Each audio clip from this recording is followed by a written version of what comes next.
সুপ্রিয় শিক্ষার্থী, সপ্তম শ্রেণী। আজকে তোমাদের ইংরেজি বইয়ের ইউনিট 3 লেসন 3। দেখো এখানে কি বলছে, লোরাস ফার্স্ট ডে এট স্কুল। আমরা এই গল্পটা পুরোটুকু পড়ব। বাংলা অনুবাদ সহ প্রথমত গুরুত্বপূর্ণ কিছু শব্দের অর্থ দেখি। ইন্টেলিজেন্ট মানে কি বুদ্ধিমান, তারপরে ক্যাম্পাস প্রাঙ্গণ, তারপরে কিছু এফ্রেড ভীত, হেড টিচার প্রধান শিক্ষক, কোয়েশন প্রশ্ন। এভাবে শব্দের অর্থগুলি একে একে দেখে নাও।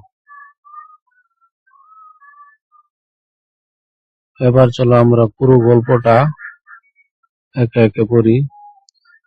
It took us half an hour to reach the school. স্কুলে পৌঁছতে আমাদের আধা ঘন্টা লেগেছিল। তারপরে বলতেছি কি দেখো,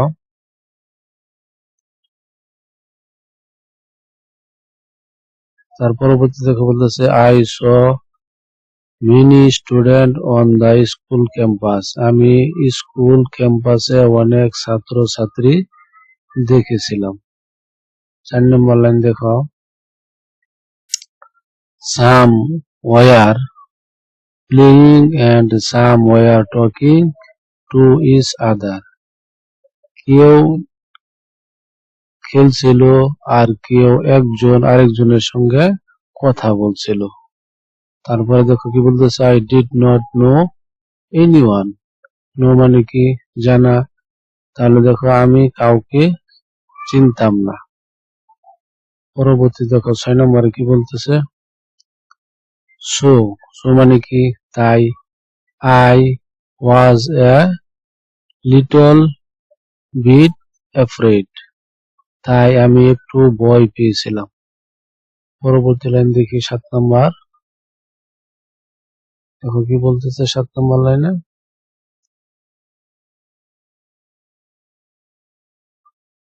এই হলো 7 নম্বর line. My mother soon took me to the head teacher. আমার মা আমাকে শিগগিরই প্রধান শিক্ষকের কাছে নিয়ে গেলেন। 8 নম্বর লাইন দেখো, he he মানে সে, asked মানে জিজ্ঞাসা করা, he asked me a few মানে কিছু, question প্রশ্ন, and I answered them intelligently.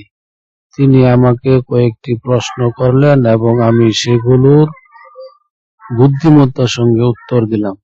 এবার 9 নম্বর লাইন দেখো, 9 নম্বর লাইনে বলতেছে, the head teacher was very pleased.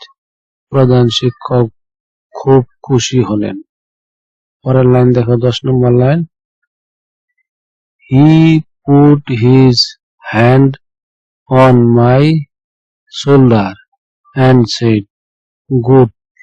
কি বললো, said good, you are a highly intelligent child. তিনি আমার কাঁধে হাত রেখে বললেন, ভালো, তুমি খুব বুদ্ধিমান একটি শিশু। তারপরে লাইন দেখো কি বলতেছে, I was admitted to class 1. আমাকে প্রথম শ্রেণীতে ভর্তি করা হলো। তারপরে লাইন দেখো, I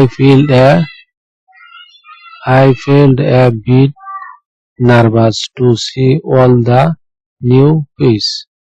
সব নতুন মুখ দেখে আমি একটু নার্ভাস বোধ করেছিলাম। But soon I felt easy. কিন্তু শিগগিরই আমি স্বস্তি অনুভব করলাম।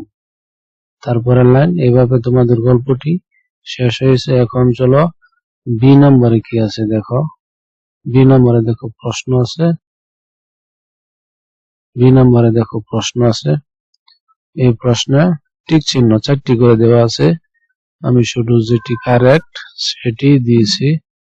দেখো প্রথমটার উত্তর হলো বি, দ্বিতীয়টার উত্তর হলো সি, তারপরেরটা দেখো তিন নাম্বার যেটা সেটা দেখো, তার উত্তর হলো সি। তারপরে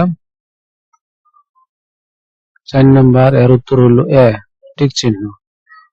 তারপরে 5 নাম্বার দেখো, 5 নাম্বারের ঠিক চিহ্ন হইল কোনটা, সি নাম্বার। এবার দেখো সি নাম্বারে বইয়ের মাঝে টেবিল অনুযায়ী সঠিক বাক্যগুলো বসিয়ে দেওয়া হয়েছে। একটা টেবিল আছে, কোনটার সাথে কোনটা বসবে মিলিয়ে দিয়েছি, শুধু বসিয়ে দিবে তাহলেই হয়ে যাবে। এবার দেখো ডি নাম্বার, আনসার দা শর্ট রাইটিং। ডি নাম্বারে তোমাকে যে কথাটি লিখতে বলছে সেটিও লিখে দিয়েছি, খুব সুন্দর করে এভাবে লিখে নেবে। কি লিখছি দেখো, আমার প্রথম স্কুলের দিনে আমি একটু নার্ভাস ছিলাম, কারণ আমি কাউকে চিনি না। সব ছাত্রছাত্রীরা আমাকে তাকাচ্ছিল, কিন্তু শিক্ষকরা খুব ভালো এবং আন্তরিক ছিলেন। প্রধান শিক্ষক আমাকে কয়েকটি প্রশ্ন করেন এবং আমি বুদ্ধিমত্তার সঙ্গে উত্তর দিলে তিনি খুব খুশি হলেন। একটি মজার ঘটনা হলো, আমি কাছে বসা 2 বন্ধুর সঙ্গে বন্ধুত্ব করেছি। তারা আমাকে নতুন ক্লাসে স্বস্তি অনুভব করতে সাহায্য করেছিল। আমি সবসময় আমার প্রথম স্কুলের দিন মনে রাখবো, কারণ এটি নতুন ও উত্তেজনাপূর্ণ অভিজ্ঞতা ছিল। আগামী পর্বে আমরা লেসন 4 এরকম ভাবে দেখবো ইনশাআল্লাহ। সেই ভিডিওটি পেতে চ্যানেলটি সাবস্ক্রাইব করে রাখো। ধন্যবাদ।